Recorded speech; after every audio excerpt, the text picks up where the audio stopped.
dito sa aming press con. This means a lot to us. Time and ayun, sa mag-interview tayo today. Thank you, Josh. Ken! Magandang araw po sa lahat. Ako po si Ken. Sa lahat po ng nanonood sa Weavers, hello po sa inyo lahat. And sa lahat po nandito ngayon, magandang araw po sa inyo lahat. Okay, good afternoon to everyone. My name is Justin and let's enjoy kung ano man yung may kikwento namin today. And thank you for having me. Thanks, Justin. Stel?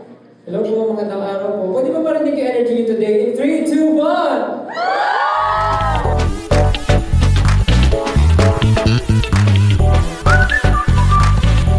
Sa simula, sa hindi po nakakalam, 8 years na po sa SB19. This is our 8th year. Sobrang tagal na po namin magkakasama. And syempre, kapag ganito ka katagal, parang iniisip mo na rin or kinocontemplate mo na rin kung ano ba yung next chapter or matatapos na ba yung group mo o ano ba nang nangyayari sa amin. Pero for us, this is a milestone na nandito na kami ngayon. And we want to celebrate at the same time, look back at everything that we have done kasama yung mga tao na sumusuporta sa atin. Kayo rin po, yung malaking parte ng journey po ng SB19. So, I think all of our, since it's, di ba, wakas at simula na, it's like a journey from the beginning of SB19.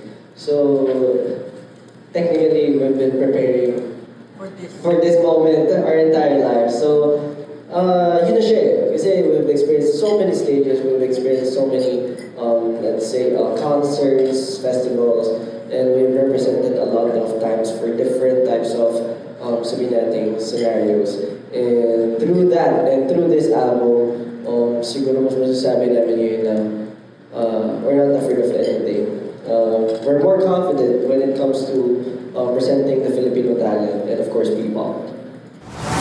With this kind of collaboration po, syempre, unang-una, we're very happy and we're very blessed na yung ganun kalalaking international artist, yung talagang willing to collaborate with SB19. Kasi, tulad po na sabi nyo, nag-start kami, ang taas na kagad ng pangarap namin, though target talaga namin, mga big artist na talaga. Pero ngayon na dumadating sila, syempre po, parang nasasabi namin, ito na pala talaga yun. Parang we're very happy na pakunti-unti naabot namin yung mga pangarap namin noon na hanggang ngayon hindi pa rin kami naniniwala na naabot na namin siya. And with the album naman po, I think it's the perfect timing na somehow ito yung nagsisemento na nung parang naabot na namin in our lifetime dito sa tinatahak namin as an artist talaga, as SB19. Kasi yun naman talaga yung goal namin is to go global. And ano pa bang other way to parang malaman namin ang maayos yung pangalan ni SB19 and of course ng Pilipinas sa scene to is to also collaborate with mga kilalang artists naman talaga.